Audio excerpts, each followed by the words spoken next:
नमस्ते यहाँहरू सम्पूर्णलाई स्वागत छ नेपाल अनलाइन स्कुलको युट्युब च्यानलमा र गोर्खापत्र ज्ञान सागर मिति 2077 पौष 15 गते बुधबार प्रकाशित वस्तुगत र विषयगत दुवै खण्डको जानकारी लिएर उपस्थित भइसकेकी छु। अब सुरुमा हामी वस्तुगत प्रश्नोत्तरहरू हेर्न गइरहेका छौँ। नम्बर 1 को प्रश्न, times person of the year 2020 घोषित हुन सफल व्यक्ति त को हुन्? यसको चाहिँ राइट आन्सर नवनिर्वाचित अमेरिकी राष्ट्रपति जो बाइडेन र उपराष्ट्रपति कमला ह्यारिस हुन् र अमेरिका स्थित टाइम्स पत्रिकाले पहिलोपटक सन् 1927 मा चार्ल्स लिन्डबर्गलाई Times person of the year घोषित गरेको थियो भने टाइम्स पत्रिकाद्वारा सन् 1949 मा विन्स्टन चर्चिललाई man of the half century, त्यसैगरी सन् 1989 मा मिखाइल गोर्बाचोभलाई म्यान अफ द डिकेड एवं सन् 1999 मा अल्बर्ट आइन्स्टाइनलाई पर्सन अफ द सेन्चुरी घोषणा गरेको थियो। टाइम्स पत्रिकाले सन् 2019 मा वातावरण अभियन्ता 16 वर्षीय ग्रेटा थनबर्गलाई टाइम्स वर्ष व्यक्ति घोषणा गरेको थियो। अब दोस्रो प्रश्न, सन् 2020 जनवरी 12 मा नेपाल सरकारबाट सम्मानार्थ नेपाली नागरिकता प्राप्त गर्ने विदेशी व्यक्ति त को हुन्? ओम डङ्गिल रहेको छ। तेस्रो प्रश्न, नेपाल विज्ञान तथा प्रविधि प्रज्ञा प्रतिष्ठान नास्टद्वारा निर्माण गरिएको पहिलो ह्युमनोइड एआई रोबोट कुन हो? यान्त्रिका रोबोट, जो चाहिँ विक्रमसम्म 2077 कार्तिक 3 मा सार्वजनिक गरिएको थियो। चौथो प्रश्न, अन्तर्राष्ट्रिय स्वयंसेवक दिवस कहिले मनाइन्छ? डिसेम्बर 5 मा मनाइन्छ। पाँचौं प्रश्न, निजामती सेवामा रहेको आरक्षण सम्बन्धी व्यवस्था कति वर्षमा पुनरावलोकन गर्नुपर्ने प्रावधान रहेको छ? यो प्रत्येक 10 वर्षमा। र नेपालको निजामती सेवामा आरक्षणको व्यवस्था निजामती सेवा नियमावलीमा दोस्रो संशोधन गरी विक्रमसम्म 2064 देखि प्रारम्भ गरिएको हो। अब छैटौं प्रश्न, इतिहास बिना राजनीतिको कुनै जरा हुँदैन र राजनीति बिना इतिहासको कुनै फल हुँदैन भन्ने विद्वान को हुन्? सिले हो। सातौं प्रश्न, नेपालको संविधान 2072 अनुसार शासन व्यवस्थाको सामान्य निर्देशन, नियन्त्रण र सञ्चालन गर्ने अभिभार कसमा हुनेछ? मन्त्री परिषदमा हुनेछ। यसैगरी आठौं प्रश्न, राणा थारूलाई आदिवासी जनजाति सूचीमा समावेश कहिले गरिएको हो? विक्रमसम्म 2077 जेठ 5 गते र यो सँगै आदिवासी जनजातिको सूचीमा सूचीकृत सङ्ख्या 60 पुगेको छ र राणा थारूलाई आदिवासी जनजातिको सूचीमा सूचीकृत गर्न मन्त्री परिषदले विक्रमसम्म 2076 माघ 20 मा निर्णय गरेको थियो। 9 नम्बरको प्रश्न, अमेरिकाको प्रतिष्ठित सम्मान लिजन अफ मेरिट अवार्डबाट सम्मानित राजनीतिज्ञ को हुन्? भारतीय प्रधानमन्त्री नरेन्द्र मोदी सन् 2020 डिसेम्बर र यो अवार्ड अन्य देशका प्रमुख लगायत अमेरिकी सेनाका अधिकारीहरूलाई प्रदान गर्ने गरिन्छ भने मोदीले भारतलाई अन्तर्राष्ट्रिय मञ्चमा पुर्याएको योगदान तथा भारत अमेरिकाको सम्बन्धलाई बलियो बनाउन उल्लेख्य भूमिका निर्वाह गरेको भनी यो अवार्ड प्रदान गरिएको र यो सम्मानका लागि डोनाल्ड ट्रम्प आफैले प्रधानमन्त्री मोदीको नाम प्रस्ताव गर्नुभएको थियो र प्रधानमन्त्री मोदी बाहेक ट्रम्पले यो सम्मान अस्ट्रेलियाका प्रधानमन्त्री स्कट मोरिसन र जापानका पूर्व प्रधानमन्त्री सिन्जो आबेलाई दिइसक्नु भएको छ। ती दुवै देशसँग पनि अमेरिकाको राम्रो सम्बन्ध रहेको छ र चीनको चुनौतीलाई परास्त गर्न अमेरिकाले भारत, जापान र अस्ट्रेलियासँग मिलेर क्वाडको गठन पनि गरेको छ। 10 नम्बरको प्रश्न, निजामती कर्मचारीहरूले एकै प्रकारको पोसाक लगाउनु पर्ने व्यवस्था कहिलेदेखि गरिएको हो? विक्रमसम्म 2068 श्रावण 1 गतेदेखि। 11औं प्रश्न, नेपालको कुन ठाउँमा सहकारी सङ्ग्रहालय स्थापना गरिने भएको छ? चितवनमा र यो नेपालकै पहिलो सहकारी संस्था बखान बहुद्देश्य सहकारी संस्थामा राष्ट्रिय सहकारी सङ्ग्रहालय निर्माण प्रक्रिया अघि बढाइएको हो। 12औं प्रश्न, नेपाल विज्ञान तथा प्रविधि प्रज्ञा प्रतिष्ठान नास्टको पहिलो शाखा कहाँ विस्तार गरिएको छ? महेन्द्रनगर। नास्टको 34 वर्षको इतिहासमा पहिलो पटक सुदूरपश्चिम प्रदेशमा शाखा कार्यालय खोलिएको हो। त्यसैगरी 13औं प्रश्न, विश्वको सबैभन्दा पुरानो टेनिस प्रतियोगिता कुन हो? यसको सही उत्तर रहेको छ विम्बल्डन टेनिस प्रतियोगिता। यो चाहिँ सन् 1877 मा All England Lawn Tennis and Croquet क्लबमा चाहिँ पहिलो पटक खेलिएको थियो। 14औं प्रश्न, काठमाडौँको चौभारमा निर्माण गर्न थालिएको सुक्खा बन्दरगाह र अन्तर्राष्ट्रिय प्रदर्शनी स्थलमा कुन अन्तर्राष्ट्रिय संस्थाले सहयोग गर्ने भएको छ? विश्व ब्याङ्क, वर्ल्ड ब्याङ्कले। यसैगरी 15 नम्बरको प्रश्न छ, बहुमूल्य धातु रत्न पत्थर कटिङ तथा पोलिसिङका लागि कुन कुन जिल्लामा रत्न पत्थर प्रशोधन वस्तु विकास केन्द्र स्थापना गरिएको छ? धादिङ, सुर्खेत र डोटीमा। 16 नम्बरको प्रश्न, सर्वोच्च अदालतले प्रत्येक वर्ष आफ्नो वार्षिक प्रतिवेदन को समक्ष पेश गर्नुपर्ने व्यवस्था छ? राष्ट्रपति समक्ष। 17 नम्बरको प्रश्न, नयाँ राष्ट्रिय स्वास्थ्य नीति कहिले सार्वजनिक भएको हो? विक्रम सम्वत 2076 असार 16 गते। स्वास्थ्य सेवालाई सर्वसुलभ, प्रभावकारी तथा गुणस्तरीय बनाउन जनसङ्ख्या, भूगोल र सङ्घीय संरचना अनुसार दक्ष जनशक्तिको विकास तथा विस्तार गर्ने उद्देश्यका साथ यो नीति ल्याइएको र यो नीति स्वास्थ्य प्रणालीको विकासको मार्गचित्रका रूपमा रहेको छ। अब 18 नम्बरको प्रश्न, नाइजेरियामा गएको एक दशकमा आतंकवादी गतिविधिका कारण कति नागरिक बेपत्ता हुन पुगेका छन्? 22,000। एक दशक अघि आतंकवादी सङ्गठन बोको हरामले आक्रमण सुरु गरेदेखि हालसम्म करिब 22,000 नाइजेरियाली नागरिक बेपत्ता भएको छ भने अन्तर्राष्ट्रिय रेड क्रस ICRCले सन् 2019 सेप्टेम्बर 12मा सार्वजनिक गरेको प्रतिवेदनमा यो तथ्य उजागर भएको। यति ठूलो सङ्ख्यामा बेपत्ता नागरिकको सूची सार्वजनिक भएको यो पहिलो हो र सन् 2009 देखि नाइजेरियामा बोको हरामले सशस्त्र हिंसात्मक आन्दोलन चलाएको छ र जसका कारण 27,000को मृत्यु भइसकेको छ भने करिब 20 लाख मानिस विस्थापित भएका छन्। अब 19 नम्बरको प्रश्न, बालबालिकाको क्षेत्रमा काम गर्ने अन्तर्राष्ट्रिय संस्था किवानिस इन्टरनेसनलको एसिया पेसिफिक सम्मेलन हालै कहाँ सम्पन्न भयो?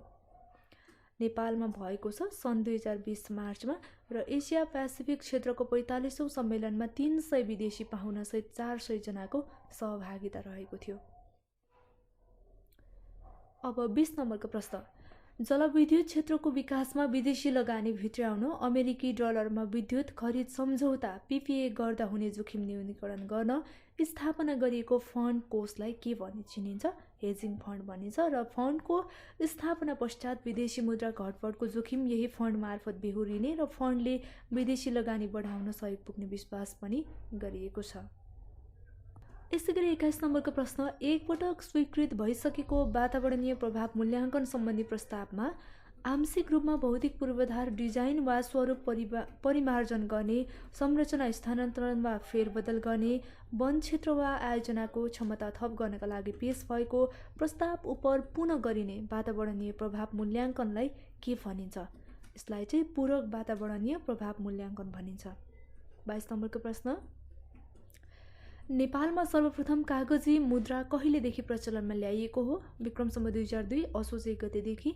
नेपालमा राणा प्रधानमन्त्री जुद्ध शमशेरले एक अध्यादेश जारी गरी विक्रम सम्वत 2002 असोज 1 देखि कागजी मुद्रा प्रचलनमा ल्याएका थिए र पहिलो पटक रु 100, त्यसपछि रु 10 र रु 5 दरका कागजी नोटहरू जारी गरिएको थियो र सदरमुलुकी खानाबाट जारी गरिएको ती नोटहरूमा दस्तखत भने खजान्जी जनकराजले गरेका थिए। यसैगरी 23 नम्बरको प्रश्न रहेको छ, प्रतिष्ठित क्वालिटी म्यानेजमेन्ट सिस्टम QMSसँग सम्बन्धित ISO 9001:2015 प्राप्त गर्ने नेपाली एयरलाइन्स कुन हो? हिमालय एयरलाइन्स रहेको छ। नेपाल चीन संयुक्त लगानीमा सञ्चालित हिमालय एयरलाइन्सले सन् 2020 सेप्टेम्बरमा सो प्रमाणपत्र प्राप्त गरेको हो र ISO 9001:2015 अन्तर्राष्ट्रिय मानकीकरण सङ्गठन ISO द्वारा विकास र प्रकाशित गरिएको एक विश्वव्यापी मान्यता प्राप्त गुणस्तरको स्तर हो। यसैगरी 24 नम्बरको प्रश्न रहेको छ, क्यानाडाको फ्रेजर इन्स्टिच्युट र समृद्धि फाउन्डेसनको सहकार्यमा सार्वजनिक सन् 2020 सेप्टेम्बर 10मा आर्थिक स्वतन्त्रता सम्बन्धी प्रतिवेदन 2020मा नेपाल कतिौं स्थानमा रहेको छ? 109औं स्थानमा रहेको छ। 162 देश समेटी तयार पारिएको सो प्रतिवेदन अनुसार हङकङ, सिङ्गापुर, न्युजिल्यान्ड, स्विजरल्यान्ड र अमेरिका उत्कृष्ट 5 मुलुक अन्तर्गत पर्न सफल भएका छन् भने अफ्रिकी गणतन्त्र सबैभन्दा कम आर्थिक स्वतन्त्रता भएको मुलुकमा परेको र सो पश्चात क्रमशः प्रजातान्त्रिक गणतन्त्र कङ्गो, जिम्बाब्वे गणतन्त्र कङ्गो, अल्जेरिया र इरान रहेका छन् र आर्थिक स्वतन्त्रता निर्धारणसँग सम्बन्धित विभिन्न सूचकमध्ये नेपाल ऋण, श्रम र व्यवसायको नियमन सूचकमा 71औं, त्यसपछि कानुनी प्रणाली र सम्पत्ति अधिकार सम्बन्धी सूचकमा 104औं, स्वतन्त्रतापूर्वक अन्तर्राष्ट्रिय व्यापार गर्न सक्ने सूचकमा 111औं एवं नगदको पहुँच सम्बन्धी सूचकमा 137औं स्थानमा रहेको छ र आर्थिक स्वतन्त्रता मापनका लागि निर्धारण गरेको 10 अङ्कमध्ये नेपालले 6.48 अङ्क प्राप्त गरेको र आर्थिक स्वतन्त्रता सम्बन्धी सूचक 2019 मा नेपाल 110औं स्थानमा रहेको थियो। यसैगरी 25 नम्बरको प्रश्न औद्योगिक व्यवसाय ऐन 2076 अनुसार आफ्नो उत्पादनको कति प्रतिशतभन्दा बढी निर्यात गर्ने उद्योगलाई निर्यातमूलक उद्योग भनिन्छ? 40%। यो चाहिँ ऊर्जामूलक उद्योग बाहेक। 26 नम्बरको प्रश्न सरकारले किसान वर्गीकरण परिचय पत्र वितरणका लागि पहिलो चरणमा छनौट गरेका 7 प्रदेशका एक जिल्ला कुन कुन हुन्? प्रदेश नम्बर 1 को झापा, प्रदेश नम्बर 2 को पर्सा, प्रदेश नम्बर 3 यानी कि बागमती प्रदेशको काभ्रे, कास्की गण्डकी प्रदेश, कपिलवस्तु प्रदेश 5, सुर्खेत कर्णाली प्रदेश र कञ्चनपुर सुदूरपश्चिम प्रदेशको। र केन्द्रीय तथ्याङ्क विभागको तथ्याङ्कलाई आधार मानी एक घरबाट एकजनालाई परिचय पत्र प्रदान गरिने र किसान वर्गीकरण परिचय पत्र वितरण 2076 साउनदेखि गरिएको थियो र नेपालमा किसान परिचय पत्र वितरण कार्यको सुरुवात भने आर्थिक वर्ष 2071-72 देखि भएको थियो। यसैगरी 27 नम्बरको प्रश्न प्रशासकीय अदालत ऐन 2076 अनुसार सर्वोच्च अदालत वा प्रशासकीय अदालतमा परेको पुनरावेदनको टुङ्गो नलाग्दै पुनरावेदन दिने व्यक्ति सेवाबाट अवकाश भएमा वा निजको मृत्यु भएमा सो पुनरावेदन सम्बन्धमा के व्यवस्था रहेको छ? पुनरावेदन खारेज नहुने अन्तिम किनारा गर्नुपर्ने। यसैगरी 28 नम्बरको प्रश्न सर्वप्रथम एटिएम कार्ड सेवा सुरुवात गर्ने बैंक एभरेस्ट बैंक हो भने इन्टरनेट ब्याङ्किङ सुरुवात गर्ने बैंक कुन हो? कुमारी बैंक। र क्रेडिट कार्ड सुरुवात गर्ने पहिलो बैंक चाहिँ हिमालय बैंक रहेको छ। र 29 नम्बरको प्रश्न सार्वजनिक निकायले सेवाग्राहीले सूचना प्रदान गर्न अनिवार्य रूपमा सामाजिक सञ्जालको प्रयोग गर्नुपर्ने व्यवस्था कहिलेदेखि लागू गरिएको हो? विक्रम संवत 2075 श्रावण 28 गतेदेखि। र 30औं नम्बरको यानी कि वस्तुगत खण्डको अन्तिम प्रश्न बजेट तर्जुमाका लागि 7वटै प्रदेशमा मन्त्रालय लगायत बजेट सूचना प्रणाली प्रयोगमा ल्याउने सम्बन्धमा मन्त्री परिषदबाट स्वीकृति कहिले भएको हो? यो विक्रम संवत 2076 वैशाख 5 आर्थिक वर्ष 2076-77 देखि भएको हो। र हामीले 30वटा वस्तुगत खण्डको प्रश्नोत्तरहरू हेरिसकेका छौँ र अब हामी विषयगत खण्डको पनि प्रश्नोत्तरहरू हेर्न गइरहेका छौँ। विषयगत खण्डको पहिलो प्रश्न नेपालको वैदेशिक रोजगारीमा देखिएका समस्याहरू के हुन् उल्लेख गर्नुहोस् भन्ने रहेको छ र यसको उत्तर रहेको छ जीवन जिउनका लागि विदेशमा गरिने इलम काम पेसा व्यापार व्यवसाय वैदेशिक रोजगारी हो र नेपालमा वैदेशिक रोजगारीलाई व्यवस्थित गर्न कानुनी र संस्थागत व्यवस्था गरिएको छ र पनि वैदेशिक रोजगारी मर्यादित हुन सकेको छैन। यसमा विभिन्न समस्याहरू देखिएका छन् जसलाई चाहिँ हामी निम्न अनुसार उल्लेख गर्न सक्छौँ। अब पहिलो समस्या भनेको बाध्यात्मक वैदेशिक रोजगारी। स्वदेशमा रोजगारीको अवसर नहुँदा कामको सम्मान नहुँदा नेपालीका लागि वैदेशिक रोजगारी स्वेच्छाभन्दा बाध्यात्मक बनेको छ। त्यसपछि यथार्थ सूचनाको अभाव। कुन देशमा कति नेपाली कामदार कस्तो अवस्थामा के काम गरेका छन् सोको यथार्थ सूचनाको अभाव छ र वैदेशिक रोजगार प्रवर्धन बोर्ड यसबारेमा क्रियाशील देखिएको पाइँदैन। तेस्रो समस्या प्रतिबद्धता लागू नगर्ने गन्तव्य मुलुक। विदेशमा गएपछि प्रतिबद्धता बमोजिमको काम नलगाउने सुविधा नदिने न्यून पारिश्रमिक दिने स्वास्थ्य तथा सुरक्षाको अभाव हुने जस्ता समस्या देखिएका छन्। यसैगरी अर्को समस्या वैदेशिक रोजगार विभागको कमजोरी। वैदेशिक रोजगार व्यवसायहरूको दर्ता नवीकरण नियमन लगायतका कार्य गर्ने जिम्मेवार निकायको रूपमा रहेको यस विभागका कार्यहरूको गैर जिम्मेवारीपनले समस्या समाधान भन्दा समस्या सृजना गरेको पाइन्छ र कानुनसङ्गत कार्य नगर्नु वैदेशिक रोजगार व्यवसायहरूको नियमन प्रभावकारी नगर्नु यस विभागको मुख्य कमजोरी हो। यसैगरी अपारदर्शी रोजगार व्यवसाय रहेको छ। अब कतिपय वैदेशिक रोजगार व्यवसायहरूले कामदारसँग बढी पैसा लिने झुटा आश्वासन दिने विदेश नपठाउने विदेशमा भनेको काम पैसा नपाउने ठग्ने प्रविधि हावी देखिन्छ र वैदेशिक रोजगार व्यवसायको अपारदर्शी व्यवहार खराब आचरण जस्ता कारणले पनि ठूलो समस्या सृजना गरेको देखिन्छ। यसैगरी आर्थिक कूटनीतिको अप्रभावकारिता। विदेशमा कार्यरत नेपालीको हक हितको संरक्षण रोजगारी प्रवर्धन समस्यामा परेकाको उद्धार राहत समन्वय लगायतका कार्यहरूमा विदेश स्थित नेपाली कूटनीतिक नियोगहरूको भूमिका कमजोर देखिएको छ। र अर्को समस्या भनेको सिपयुक्त तालिमको अभाव। अब गन्तव्य मुलुकका श्रम कानुन, भाषा, रहनसहन, कामको सिप लगायतका विषयमा पर्याप्त सिपयुक्त तालिमहरू नहुँदा नेपालीले विदेशमा खास गरी कठिन, जोखिम एवं अरू देशका श्रमिकले छोडेका फोहोरी कार्य गर्नु परेको अवस्था रहेको छ। त्यसै गरी अर्को समस्या भनेको नेपाल बाहिरबाट अवैध बहिर्गमन। वैदेशिक रोजगारीका लागि हाल खुला गरिएका 110 मुलुक बाहेक अरू मुलुकमा नेपाल बाहिरबाट भारत लगायतका देशबाट अवैधानिक रूपमा लुकेर विदेश गएको अवस्था रहेको छ। अर्को समस्या भनेको विदेशबाट प्राप्त पुँजी र सिपको न्यून परिचालन। वैदेशिक रोजगारीबाट प्राप्त पुँजी, सिप, ज्ञान, अनुभव, क्षमताको उत्पादनमूलक क्षेत्रमा परिचालन हुन नसकेको अवस्था रहेको छ। त्यसै गरी कमजोर अनुगमन र मूल्याङ्कन। अर्को समस्या भनेको वैदेशिक रोजगार व्यवसायीहरूको दर्ता, नवीकरण, नियमन गर्ने, त्यसपछि वैदेशिक रोजगार विभाग आफैमा समस्याग्रस्त छ। त्यसै गरी श्रम मन्त्रीको संयोजकत्वमा गठित उच्चस्तरीय वैदेशिक रोजगार समन्वय समितिले वैदेशिक रोजगार व्यवस्थापन कार्यको समन्वय, अनुगमन र मूल्याङ्कन प्रभावकारी रूपमा गर्न नसकेको अवस्था रहेको छ। अब दोस्रो प्रश्न, नेपालमा के कस्ता पदमा नियुक्ति हुनु अघि संसदीय सुनवाई हुने व्यवस्था रहेको छ? अब यसको सही उत्तर रहेको छ नेपालको संविधानको धारा 292 अनुसार नेपालमा संवैधानिक परिषदको सिफारिसमा नियुक्त हुने रिहाई बमोजिमको पदमा नियुक्ति हुनु अघि संसदीय सुनवाई हुने व्यवस्था रहेको छ। क मा रहेको छ प्रधान न्यायाधीशको पद, ख मा सर्वोच्च अदालतका न्यायाधीशको पद, ग मा भनेको न्याय परिषदका सदस्यको पद, त्यसै गरी घ मा संवैधानिक निकायको प्रमुख तथा पदाधिकारीको पद, ङ मा राजदूतको पद र संसदीय सुनवाईका लागि संघीय संसदका दुवै सदनका सदस्यहरू रहने गरी 15 सदस्यीय एक संयुक्त समिति गठन गरिने व्यवस्था रहेको छ।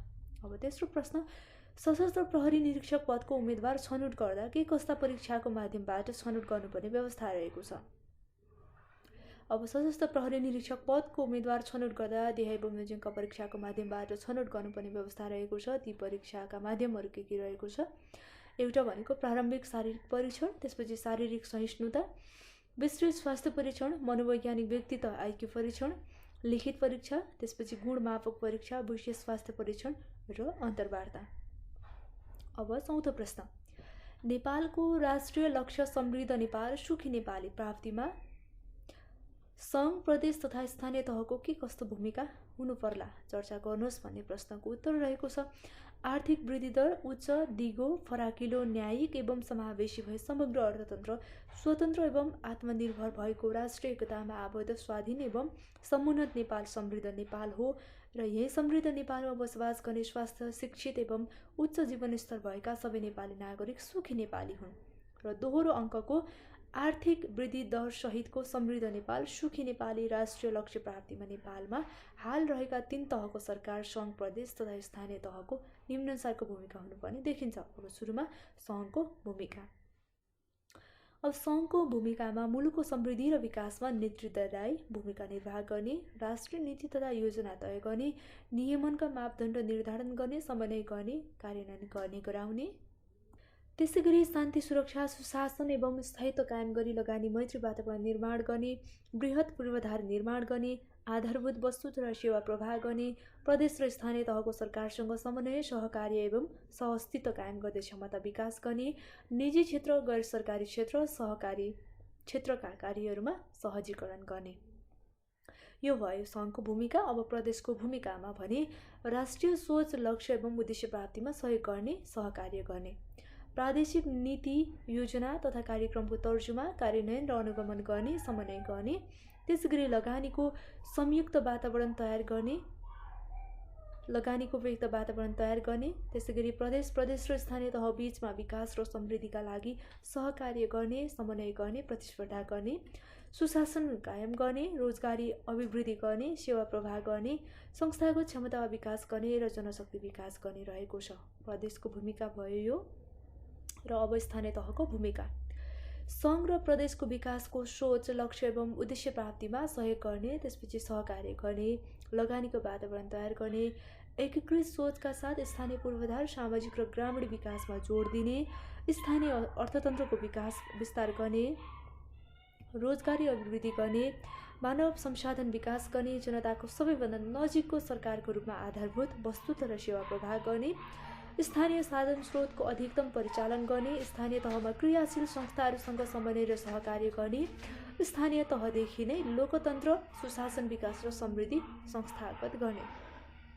यसैगरी 5औं नम्बरको प्रश्न, राष्ट्रिय बैंकले गर्ने बैंकिङ तथा वित्तीय कारोबारहरू के हुन् उल्लेख गर्नुहोस् भन्ने छ। यसको उत्तर वाणिज्य बैंकले गर्न सक्ने बैंकिङ तथा वित्तीय कारोबारलाई निम्नानुसार उल्लेख गर्न सकिन्छ है। वाणिज्य बैंकले गर्ने विभिन्न बैंकिङ तथा वित्तीय कारोबारहरू एउटा भनेको निक्षेप स्वीकार गर्ने, अनि निक्षेप परिचालन गर्ने, निक्षेप भुक्तानी गर्ने है। त्यसैगरी बैंकिङ तथा वित्तीय कारोबारहरूको लेनदेन गर्ने, मध्यस्थताको काम गर्ने, रकमान्तर गर्ने, हायर पर्चेज, लिजिङ, हाउसिङ, अधिविकर्ष जस्ता कर्जा दिने, अनि विदेशी बैंक तथा वित्तीय संस्थाको जमानतमा कर्जा दिने, त्यसैगरी बैंक जमानत जारी गर्ने, नेपाल राष्ट्र बैंकबाट पुनर्कर्जा लिने, अन्य बैंक तथा वित्तीय संस्थाबाट कर्जा लिने दिने, प्रचलित कानुनको अधीनमा रही कर्जा अपलेखन गर्ने, यसैगरी सेयर, डिभेन्चर, ऋणपत्र आदि जारी गर्ने, प्रतिपत्र, विनिमय पत्र, प्रतिज्ञा पत्र, चेक, यात्रु चेक, ड्राफ्ट तथा अन्य वित्तीय उपकरण निष्कासन गर्ने, स्वीकार गर्ने, भुक्तानी दिने, डिस्काउन्ट गर्ने, खरिद बिक्री गर्ने, यसैगरी विदेशी विनिमय कारोबार गर्ने, सरकारी कारोबार गर्ने, सरकारी ऋणपत्रहरू खरिद बिक्री गर्ने, विदेशबाट विप्रेषण प्राप्त गर्ने र सोको भुक्तानी दिने र सुन चाँदी खरिद बिक्री गर्ने रहेको छ। अब 6औं प्रश्न, कुनै 5वटा सरुवा रोगहरूको नाम लेख्नुहोस् भन्ने रहेको छ। त्यसमा चाहिँ अब के रहेको छ 5वटा रोगको नाम भन्दा क्षयरोग रहेको छ, झाडापखाला, कोभिड-19 कोरोना भाइरस, टाइफाइड, यौन रोग, विरिङ्गी, एड्स आदि रहेको छ। र 7औं प्रश्न, जनशक्ति विकासका बहुआयामिक तत्त्वहरू के हुन् उल्लेख गर्नुहोस् भन्ने छ। यसको उत्तरमा रहेको छ कि तत्त्वहरू एउटा शिक्षा, तालिम, अध्ययन, भ्रमण, सूचना अनुसन्धान, खोज, स्वास्थ्य पोषण र रोजगारी आय आर्जन रहेको छ।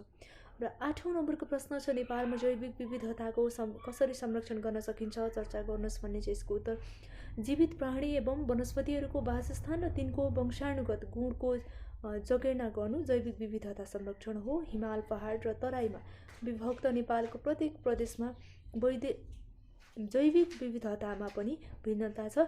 यिनको संरक्षण गर्नु आवश्यक छ र नेपालमा देखाएअनुसार यसको संरक्षण गर्न सकिन्छ।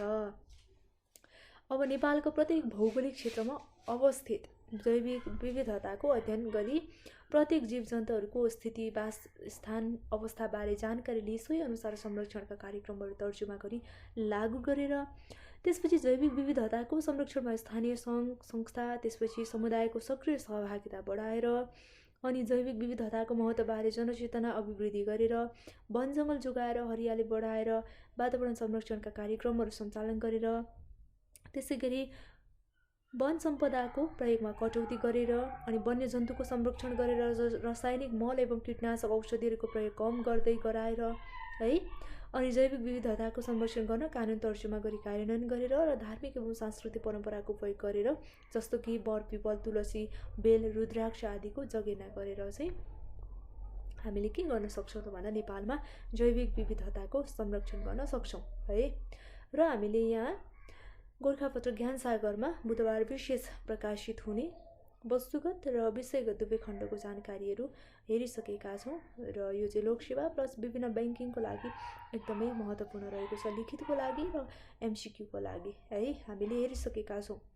र आजको भिडियोमा चाहिँ यति नै जानकारी। अर्को भिडियोमा हाम्रो सिलेबससँग रिलेटेड विभिन्न जानकारीमूलक विषयमा चाहिँ हामी डिस्कस गर्नेछौँ, भिडियो लिएर आउनेछौँ। तपाईँ सम्पूर्णलाई धेरै धेरै धन्यवाद। हवस् त, नमस्ते।